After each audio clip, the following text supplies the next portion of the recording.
Queridos irmãos e amigos, a paz do Senhor Jesus Cristo, Deus abençoe a sua casa, sua vida, o seu lar, a sua família, aonde você colocar a planta do seu pé, que seja abençoado, que você seja uma pessoa próspera, que você seja uma pessoa feliz, grata a Deus pelo que Deus tem realizado na sua vida. Estamos aqui hoje no nosso segundo encontro do terceiro trimestre de 2021.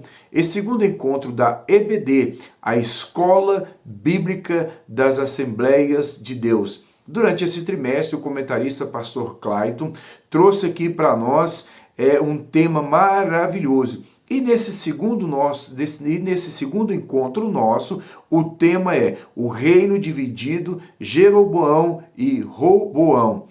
Essa segunda lição, será ministrada dia 11 de julho de 2021 em todos os templos da Assembleia de Deus. Eu quero aqui fazer um convite para você, querido, que você que pode estar se deslocando, vá a um dos nossos templos, né? A escola dominical é nos domingos, em algumas congregações é das 8 às 9 e outras congregações das 9 às 10 horas da manhã. Estamos tomando todas as medidas, né, de segurança, álcool gel, distanciamento, máscara. Eu quero lhe convidar então para estar em uma dos nossos templos. E você também que não pode, ou você conhece alguém que não está podendo ir no culto devido à pandemia, envie esse vídeo para ele da Escola Dominical, onde nós estamos aqui trazendo a palavra do Senhor.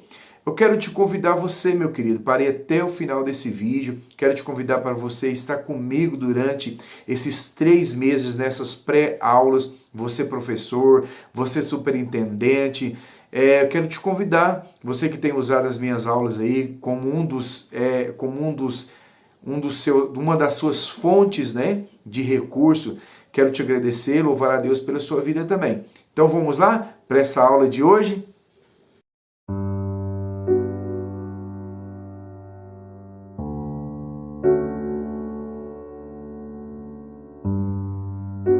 Queridos irmãos, nós já falamos aqui o tema, né, no começo dessa aula, mas eu gostaria de repetir o tema desse nosso segundo encontro do terceiro trimestre de 2021 da EBD, a Escola Bíblica Dominical das Assembleias de Deus.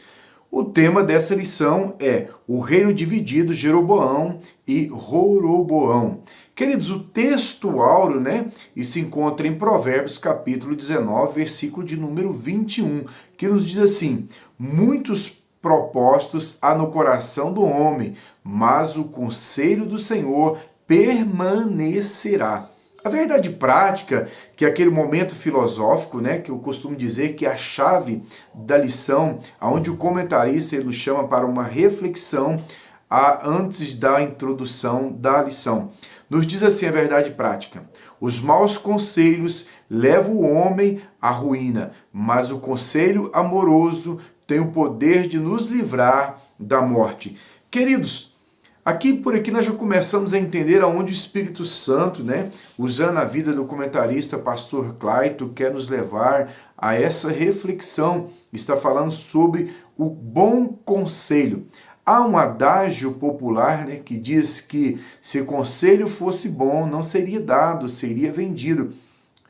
Esse adágio, em alguns momentos, ele pode ser até verdade. Se o conselho que nós formos receber for de uma pessoa, de uma mente pervertida, de uma pessoa que não tem caráter, não tem personalidade, uma pessoa que só torce, né, para o nosso mal e nunca para o nosso bem, realmente esse conselho não vai ter sentido na nossa vida. Mas quando nós somos aconselhados pelos nossos líderes, pelos nossos pastores, pelos nossos pais, pelos nossos superiores, ou pelos nossos anciões, aquelas pessoas que nos amam, que querem o nosso bem, pessoas que, antes de nos dar um conselho, pegam a direção de Deus, isso é maravilhoso e é muito válido na nossa vida, né? Quando uma pessoa de Deus nos dá um conselho da parte de Deus para nossa vida. A leitura bíblica em classe, vamos lá? Se encontra em 1 Reis, capítulo 12, do versículo 1 ao versículo 10, versículo 13, versículo 14, versículo 26 ao versículo de número 29. Gostaria de convidar você, meu querido amigo, meu querido irmão, você que tem nos acompanhado aí através das redes sociais, que tem nos dado até retorno, quero louvar a Deus pela sua vida. Tenho procurado fazer dessa lição uma lição da EBD de cunho evangelístico, porém também trazendo subsídios teológicos.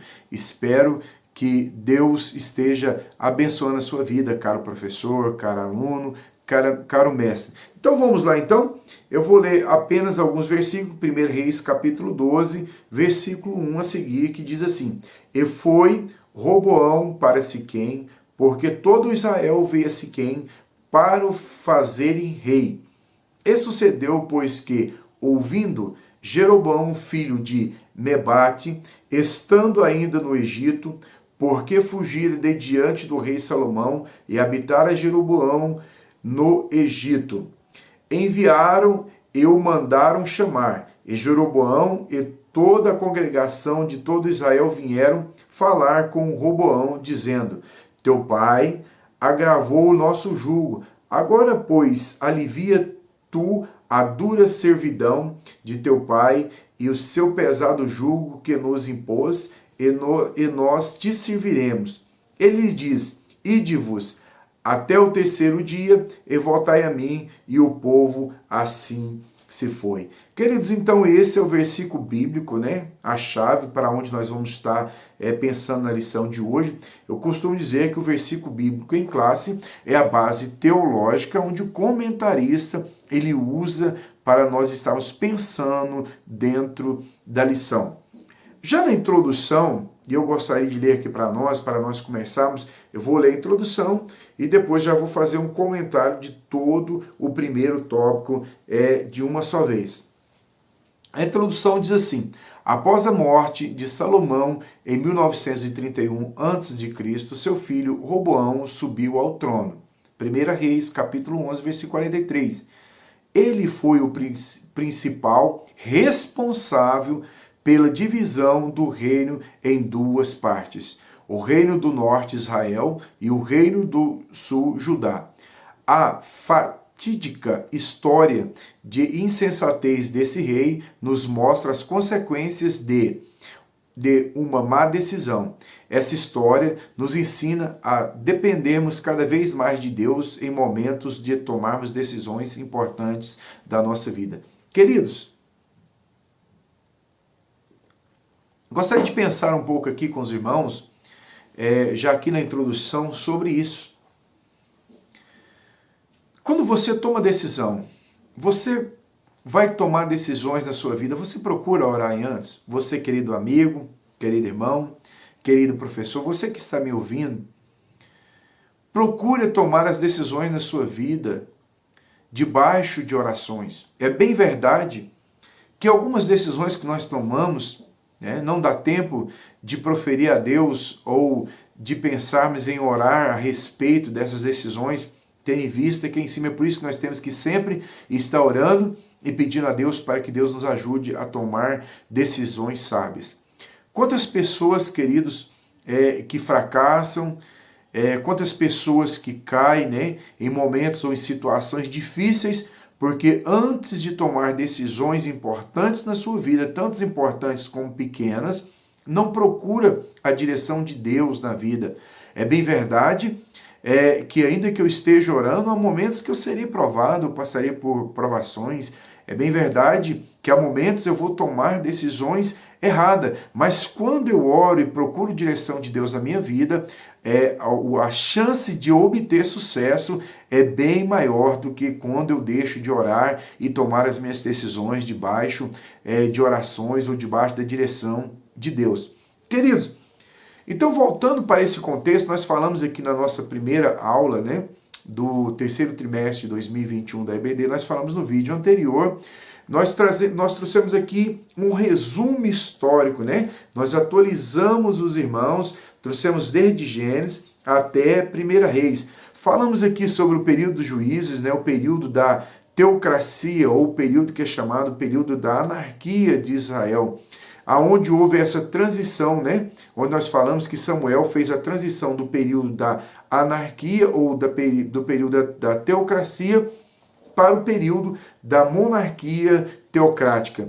E falamos aqui sobre esse primeiro princípio que Israel está vivendo, né, dessa monarquia teocrática que é chamado o Reino Unido, onde o rei ele vai reinar sobre as 12 tribos. Nós temos então Saul, o primeiro monarca de Israel, nesse período da monarquia teocrática, ele vai reinar por 40 anos.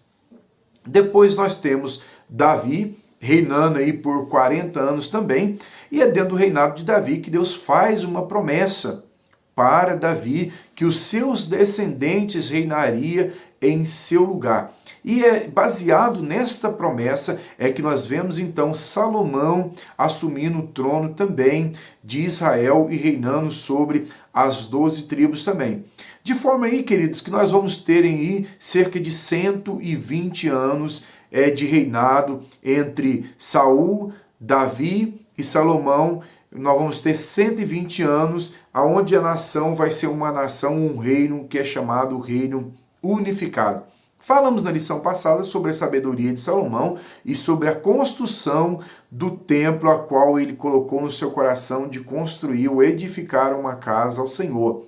Entendemos que Deus não habita em casa, o próprio Salomão, ele tinha esse conceito, né, que Deus, o Criador de todas as coisas, não habitaria dentro de uma casa. Ele tinha esse conceito que aquela casa ali seria uma casa de adoração e que o Senhor ouviria todas as vezes que o povo exclamasse dentro daquela casa. Partindo desse princípio, quando então Salomão, ele coloca no seu coração de construir tanto o templo, né? Salomão ele vai fazer várias, ou ele vai empenhar, vão ter várias construções durante o reinado de Salomão. E das construções mais importantes vai ser o templo e o seu palácio. Mas Salomão também, ele edificou, ou ele reconstruiu algumas cidades que estavam destruídas e que voltaram também a ser habitadas. É interessante que ele diz que bem dentro do começo do reinado de Salomão, ele vai fazer um censo, né? 2 Crônicas, capítulo 2, versículo de número 17, se os irmãos quiserem acompanhar na sua casa. Vai nos falar sobre isso, que Salomão ele faz um censo para saber quantas pessoas que viviam, né? Quantos estrangeiros que viviam no meio do povo de Israel. E ele chegou à conta de 153.600 pessoas. E ele vai pegar 153.600 pessoas que habitavam no meio de Israel, que não era israelita, mas fazia parte daquelas nações que Israel havia subjugado, que Israel havia derrotado e que estava vivendo ali no meio deles. Salomão então vai dividir todas essas pessoas em dois grupos, um grupo de 70 mil e um grupo de 80 mil, e um terceiro grupo de 3.600, que eram os oficiais ou os administradores, aqueles responsáveis por esses dois grupos de 70 e 80 mil. E é interessante, queridos, que esses dois grupos vão ser a mão de obra básica do rei, né? Vão ser aqueles escravos, ou vão ser aquelas pessoas que vão estar empenhados nas construções que Salomão agora vai promover em todo o reino de Israel. E quando nós falamos de construção, querido, tanto nos dias atuais, entendemos que Salomão também, nós falamos na lição passada, que Salomão faz uma aliança com o rei Irão, né? E vão trazer tanto madeira como pedra e várias outras coisas eles vão fornecer para o rei de Israel construir tanto o templo como construir também o palácio e as outras construções que Salomão precisava. E é interessante, queridos, que quando nós pensamos sobre construção, né? Construção, ela demanda muitas pessoas e demanda muito dinheiro também. Naquela época, nós não temos o dinheiro, mas nós temos ouro, nós temos prata, nós temos pedra. Então vai demandar muito ouro, muita prata e todo tipo de pedra. Pensando então dentro desse princípio, e também vai demandar muito alimento, né? E partindo desse princípio, nós vamos ver que Salomão ele foi necessário impor sobre Israel vários impostos, né? Vários tributos tanto na parte de alimentos, né? Salomão tinha sua equipe responsável em cobrar imposto, tinha aquela equipe responsável também de trazer alimentos, né? Aquelas pessoas que não tinham imposto, que não tinha prata, não tinham ouro, elas pagavam os seus impostos através de Salomão, de alimentos para a coroa de Salomão. E é interessante, queridos, que dentro desse contexto nós vamos encontrar então uma carga tributária ou grandes impostos que estava sendo cobrado dentro de Israel.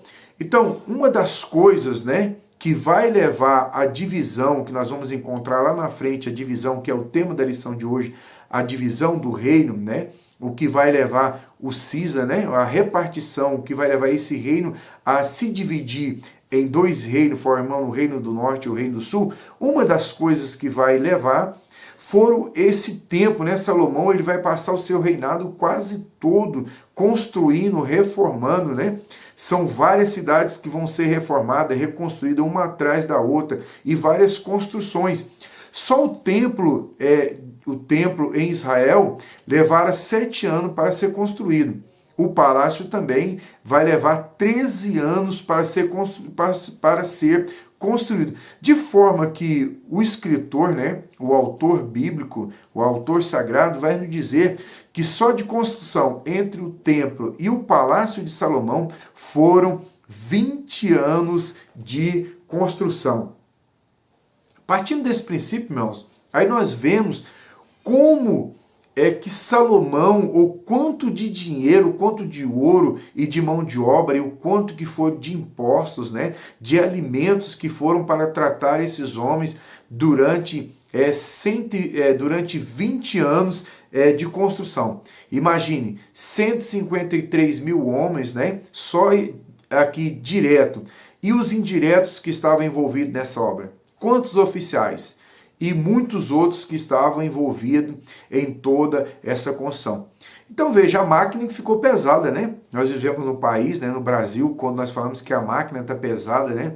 O funcionalismo público e várias outras coisas, né, levaram a máquina, né? A máquina administrativa, a república está pesada. E aí nós vemos tantas cargas tributárias, né? Nós vemos tantos impostos. Não foi diferente também de Salomão.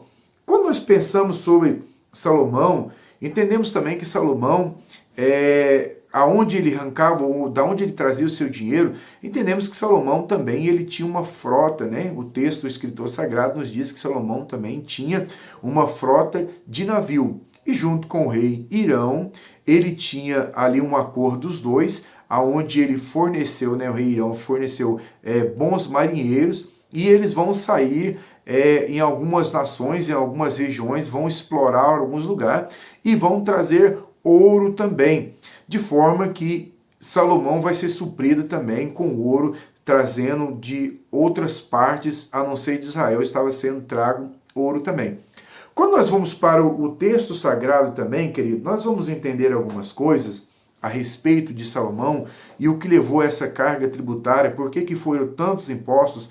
Salomão também, embora que Israel estava vivendo um período de paz, Salomão foi um grande diplomata e Israel estava vivendo um período de paz, Salomão também ele tinha muitos soldados e muitos cavalos à sua disposição, de forma que o exército, né, o poder bélico, né, quando nós falamos de poder bélico, hoje nós já vemos a história de canhão, vem na nossa mente metralhadora, avião, navios, porta-navios, né? Vem submarinos, mas dentro desse contexto aqui, o poder bélico que Salomão tinha era homens, carros de guerras e cavalo. Veja que Salomão ele tinha um exército muito grande, né? A ponto de alguns estudiosos até questionar o tamanho desses exércitos. Mas eu aqui estou dizendo para você, querido amigo, querido irmão, que eu aceito o que a Bíblia está dizendo. E se a Bíblia está dizendo que Salomão tinha um grande exército à sua disposição, eu acredito. E é interessante que esse exército que Salomão tinha, ele estava bem espalhado, ou bem dividido estrategicamente. Veja que Salomão ele deixa parte da sua tropa dentro de Jerusalém para proteger o rei ali, de imediato, e divide a sua tropa no território de Israel em pontos estratégicos. Aí nós vemos o tamanho do poderio militar e estratégico de Salomão. Mas tudo isso, querido, isso leva a uma grande despesa. Quando nós vemos vários homens empenhados à construção, aí nós temos que manter, alimentar esses homens. Temos que alimentá-los, temos que pagar o trabalho de alguns, né? Aqueles que não eram escravos eram pagos. Nós vemos um exército desse tamanho, isso gera uma despesa muito grande, né?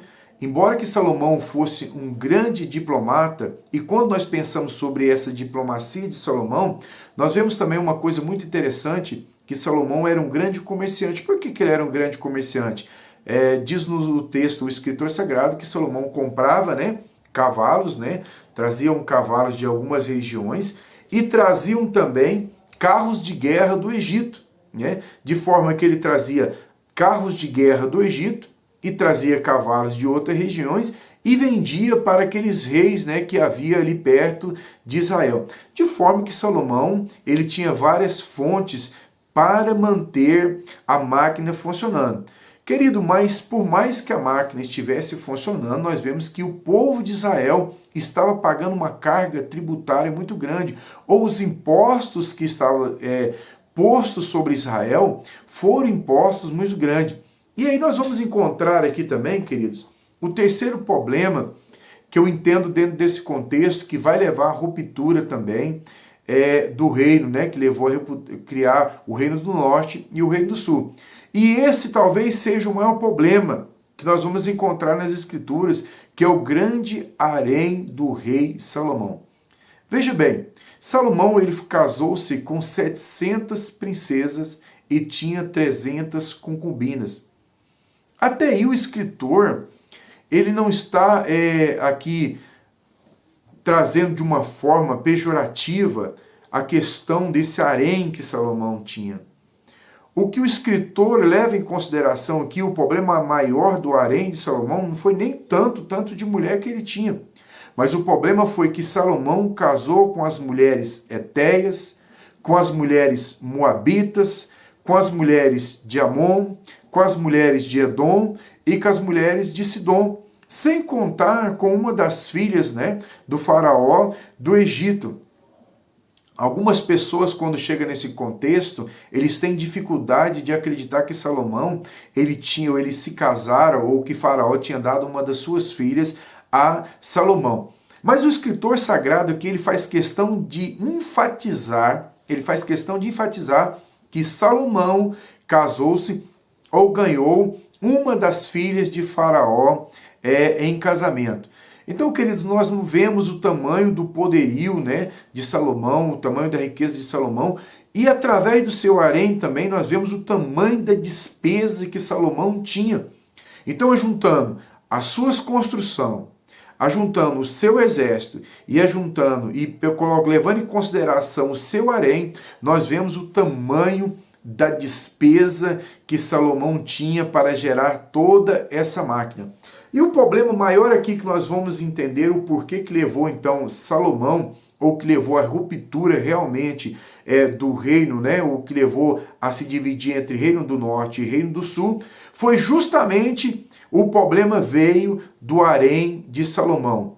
Mas é porque ele tinha 1000 mulheres? Não, não era. Nós estamos vivendo aqui um período, né, um período diferente do período cristão. Hoje nós entendemos, né, através das escrituras sagradas, que o matrimônio, né, ele se dá entre o casal. Nós entendemos que não é permitido ao homem ter 2 esposas, não é permitido à mulher ter 2 maridos. Nós entendemos que é um casal. Então, dentro das escrituras, isso aí está bem claro para nós a partir do cristianismo. Mas quando nós voltamos aqui no tempo bíblico, nós vamos encontrar isso aqui.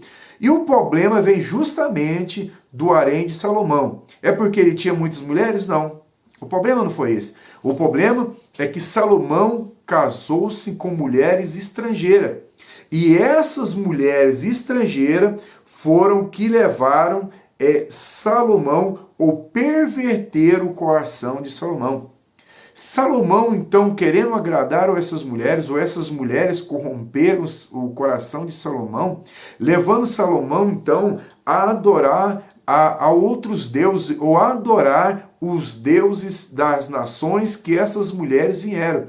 Ou seja, essas mulheres trouxeram para dentro de Israel a adoração a outros deuses. E uma das promessas que Deus fizera a Salomão, ou uma das coisas que o sucesso de Salomão dependia de adorar unicamente ao Deus de Israel. Quando nós pensamos sobre isso, eu trouxe aqui, eu fiz até uma anotação, Salomão adorou a Astarote, o deus de Sidom. Salomão também adorou a Moloque, o deus de Amon. Salomão também, na montanha que fica a leste de Jerusalém, ele construiu um lugar para a adoração de Quenos, o deus de Moabe. E um dos piores momentos aqui, que eu acho aqui também, é que Salomão adorou a Moloque, o deus de Amon. Querido, aí nós vemos a que ponto chegou Salomão. Salomão começa o seu reinado bem. Salomão começa o seu reinado cheio da graça de Deus, cheio da sabedoria, uma prosperidade extraordinária, onde o escritor bíblico vai nos dizer que prata era algo insignificante dentro de Israel, em Jerusalém, devido à abundância de ouro que havia em Israel. Imagine, querido, que prata era algo insignificante, não valia nada, o tanto de ouro que tinha dentro de Israel.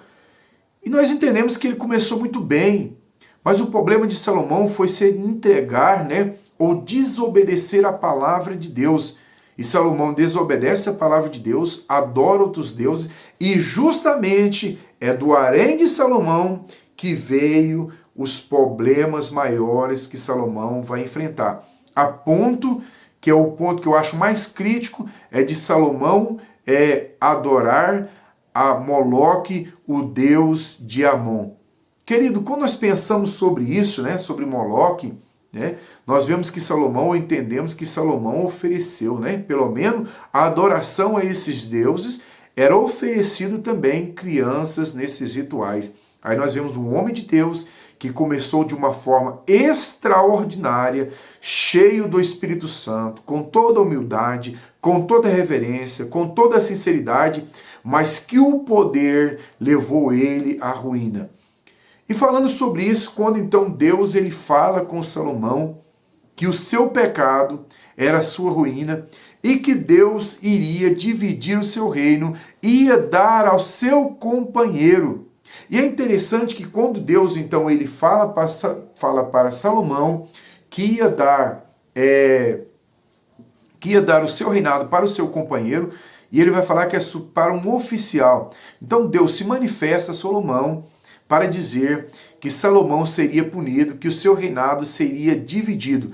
Porém, por amor a Davi, por amor àquela promessa que Deus fizera a Davi, Deus ainda deixaria, que não seria no tempo de Salomão, mas seria no tempo do seu filho, e o seu filho ainda ficaria com uma das tribos. Então, querido, aqui eu estou fechando o primeiro tópico da lição. Tá? No primeiro tópico nós estamos trabalhando sobre isso, nós trabalhamos a ideia de Salomão e nós chegamos aqui ao ponto da ruptura, o que levou à ruptura. Então, o primeiro problema, ou um dos problemas, foi uma grande sequência. Então nós temos aqui Salomão, ele teve um grande exército, uma despesa muito grande. Salomão, o maior problema dele veio do seu harém, que nós vamos encontrar. E as construções, ou as grandes construções que houve dentro de Israel, a demanda financeira foi muito grande. Então essa carga tributária, ou esses impostos que eram cobrados, foram um problema atrás do outro, até chegar ao ponto que Salomão vai pecar contra o Senhor, e o Senhor vai dividir o seu reino, ele vai trazer essa palavra profética a Salomão, dizendo que o seu reino seria dividido, mas que não seria no seu tempo, mas seria no tempo do seu filho. E agora então nós vamos entrar no segundo tópico, então nós fechamos o primeiro tópico aqui agora. Queridos, então nós vamos aqui trabalhar o segundo e o terceiro tópico, os erros de Roboão, e o terceiro tópico vai nos falar sobre o reino e a idolatria de Jeroboão. Então nós vamos trabalhar aqui, nós vamos fazer uma síntese desses dois tópicos, e eu gostaria de ler aqui para os irmãos. Fechamos aqui o primeiro tópico falando que Salomão ele peca contra o Senhor. E esse pecado, que a partir do momento que ele peca, Deus traz uma palavra profética falando que o seu reinado seria dividido, que seu reinado seria dividido e um dos seus oficiais levaria parte do seu reino. E quando nós vemos aqui então em 1 Reis, capítulo de número 11 e versículo de número 27 a seguir, eu gostaria de ler para os irmãos, tá? 1 Reis, capítulo de número 11 e versículo de número 27, que diz assim: esta é a história da revolta de Jeroboão. Salomão estava aterrando o lado leste da cidade de Jerusalém e consertando as muralhas da cidade. Jeroboão era um jovem capaz e Salomão viu que ele trabalhava com vontade. Então o colocou como encarregado de todos os trabalhadores forçados do território das tribos de Manassés e Efraim. Nós já estamos falando aqui do pessoal do reino do norte, né? A princípio não está dividido, mas aqui essas duas tribos se localizam no reino do norte. Um dia Jeroboão saiu de Jerusalém em viagem e o profeta Aías, aí nós vamos ver a palavra de Deus, e o profeta Aías de Siló se encontrou com ele sozinho na estrada, no meio do campo.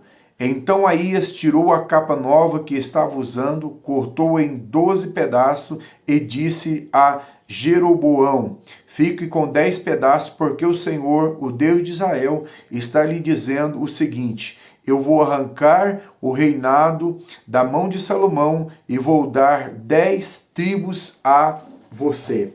Queridos, aí nós chegamos aí ao tema central, né, que o comentarista está trazendo para nós. O tema central do terceiro trimestre de 2021 da EBD, que vai falar sobre a infidelidade, né, de Israel.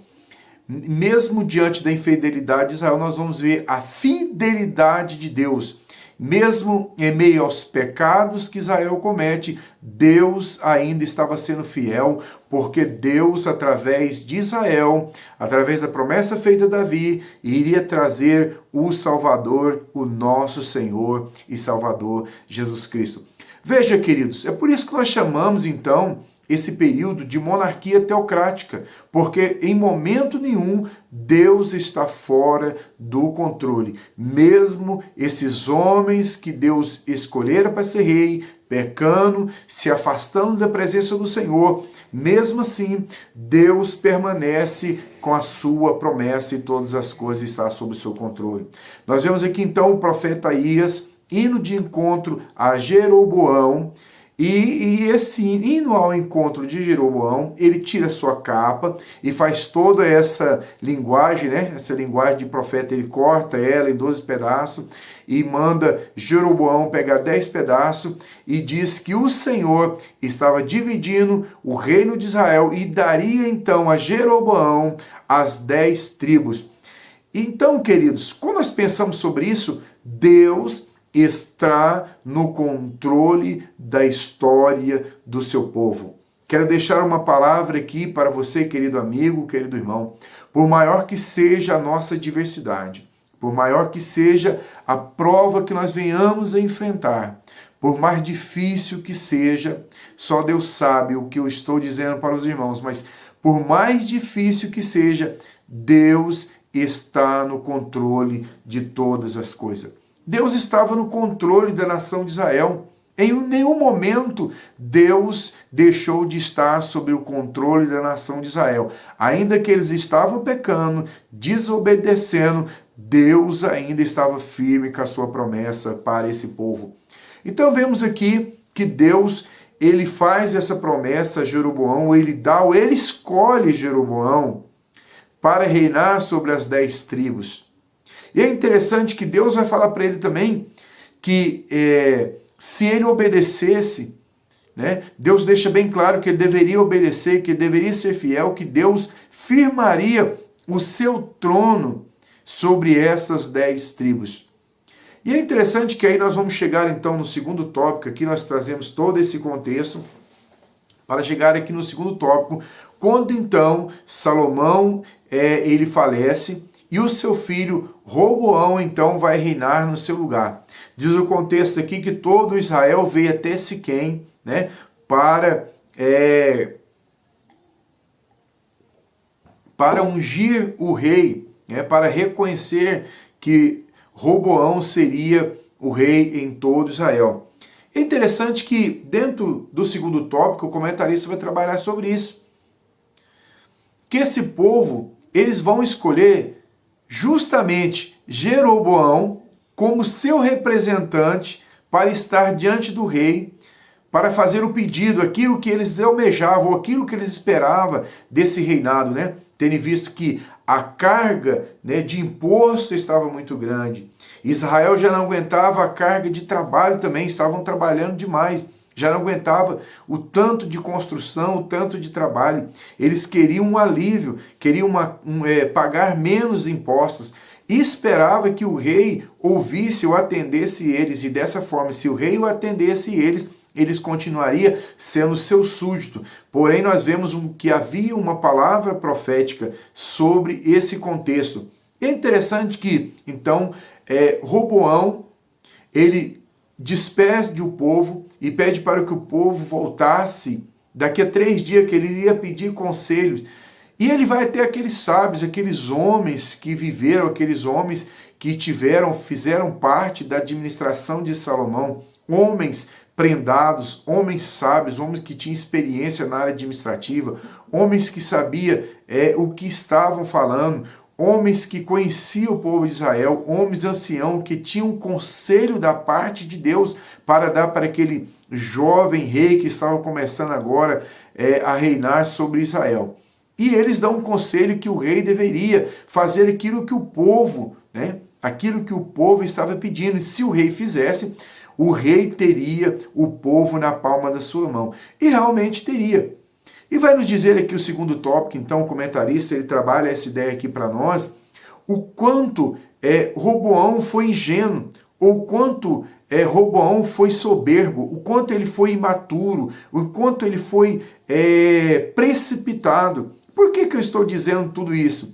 Porque ao invés de ele ouvir o conselho daqueles homens que estavam ou faziam parte da administração, homens que sabiam o que estavam falando, que conhecia a máquina administrativa, né, entre aspas, para assim dizermos, ao invés de ouvir aqueles homens, ele preferiu pedir conselho àquelas pessoas que eram da sua idade, que foram criados junto com ele, que não tinham experiência, que não sabiam o que estavam falando, que faziam parte da burguesia, não sabiam o que era o povão, né? Esta é a verdadeira ideia que está dentro desse contexto.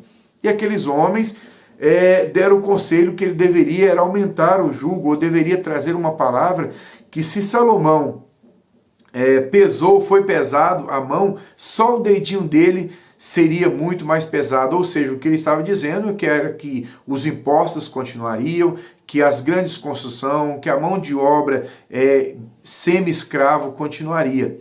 Sendo assim, então, quando o povo volta, Salomão vai falar para o povo sobre isso. E quando o povo ouve isso, houve então a ruptura, né? Houve a divisão aqui agora dentro desse contexto. Então vai se criar o reino do norte e o reino do sul. Então são vários fatores, querido professor, querido aluno, querido irmão.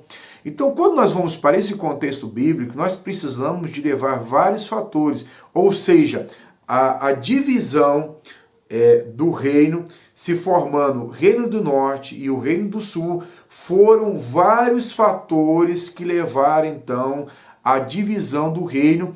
E o fator principal, ou o pior fator, foi quando então Roboão assume o trono e ao invés de ter uma postura mais maleável, mais flexível, ao invés de ouvir o povo, ouvir os desejos do povo, ao invés de trazer o povo para o seu lado, ele faz ao contrário, ele leva o povo para longe de si, formando assim então o reino do norte e o reino do sul.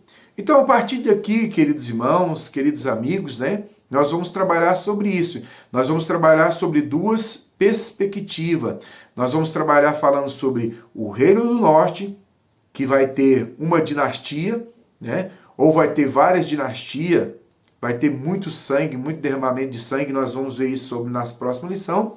E nós vamos ter o reino do sul, sendo agora levado por duas tribos, né?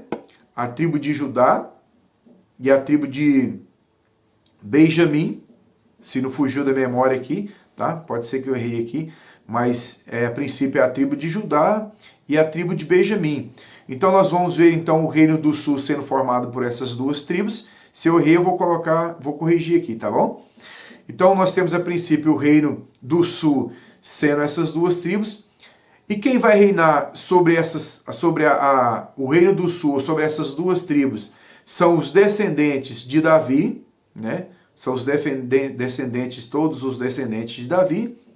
E sobre o reino do norte nós vamos ver Jeroboão e vamos ter algumas outras pessoas também reinando no reino do norte.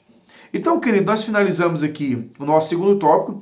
O terceiro tópico vai falar sobre esse começo do reino do norte, né? Sobre a administração de Jeroboão. E é interessante que no terceiro tópico aqui, uma das coisas que nós precisamos de entender é que nos versículos anteriores, quando Deus faz a promessa a Jeroboão, dizendo que daria a ele a 10 tribos, né? Que daria a ele, do reino daria 10 tribos, e assim ele começa a reinar sobre essas 10 tribos.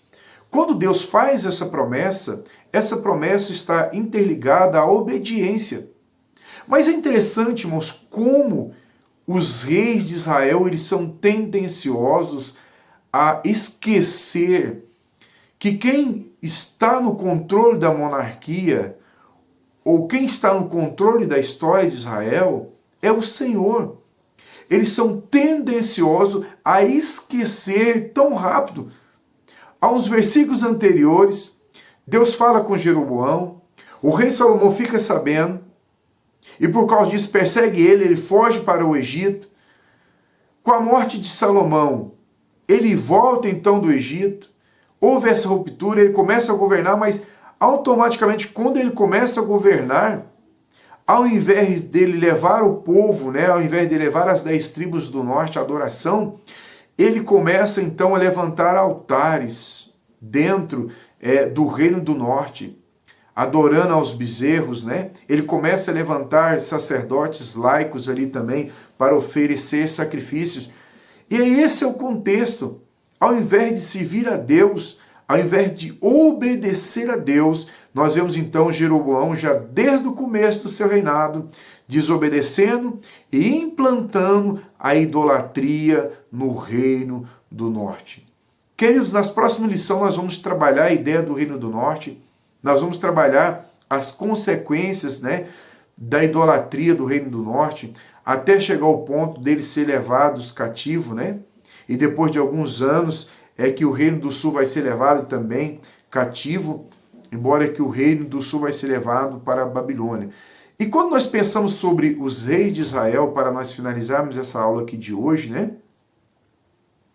Os reis de Israel, ou a nação de Israel, a idolatria vai ser sarada só dentro do cativeiro da Babilônia. Veja bem, querido, o que eu estou dizendo. Israel, nós vamos ver nas próximas lições, Israel vai ter períodos que vai voltar à adoração a Deus, né? Mas a maioria dos períodos, principalmente do Reino do Norte, vai ser uma entrega total à idolatria. Então, querido, nós vamos finalizar essa lição de hoje, né? E você pode trabalhar dentro de sala de aula, pode trazer mais conteúdos, você pode trabalhar mais a ideia de Jeroboão. Eu quero finalizar essa aula aqui, né? Uma aula de cunho teológico, de subsídio teológico, mas é uma aula de evangelização também. Então, para você, querido irmão, querido amigo que está nos acompanhando, nós estamos dentro de uma série, né? Nós vamos voltar a falar sobre Jeroboão e vamos dar continuidade ao Reino do Norte e vamos dar continuidade também ao Reino do Sul e vamos introduzir aqui também os profetas profetizando tanto para o Reino do Norte como para o Reino do Sul também. Então, a partir de agora, a partir da terceira aula, nós teremos então o Reino do Norte e o Reino do Sul. Até nesse momento, nós temos um reino unificado, né? Até que nós tínhamos um reino unificado que passou 40 anos sob a liderança de Saul, 40 anos sob a liderança de Davi, 40 anos sob a liderança de Salomão, e agora nós temos a divisão do reino, formando então o Reino do Norte levando 10 tribos e o Reino do Sul levando 2 tribos. E o que nós precisamos de entender é o quê? É que o Reino do Norte não é os descendentes de Davi que vai reinar, enquanto que o Reino do Sul será os descendentes de Davi que estarão reinando sobre o Reino do Sul. Queridos, que Deus abençoe a sua vida, que Deus abençoe o seu lar, que Deus abençoe a sua família, que Deus abençoe a sua aula. Espero ter trago aqui subsídios teológicos, espero ter contribuído para a sua aula e eu te espero para a nossa terceira aula. E esse trimestre, quero dizer aqui de forma brincando, mas é verdade, está melhor do que série de Netflix, porque nós estamos aprendendo a palavra de Deus dentro de uma sequência maravilhosa. Que Deus abençoe a sua vida, que Deus abençoe o seu lar, em nome de Jesus.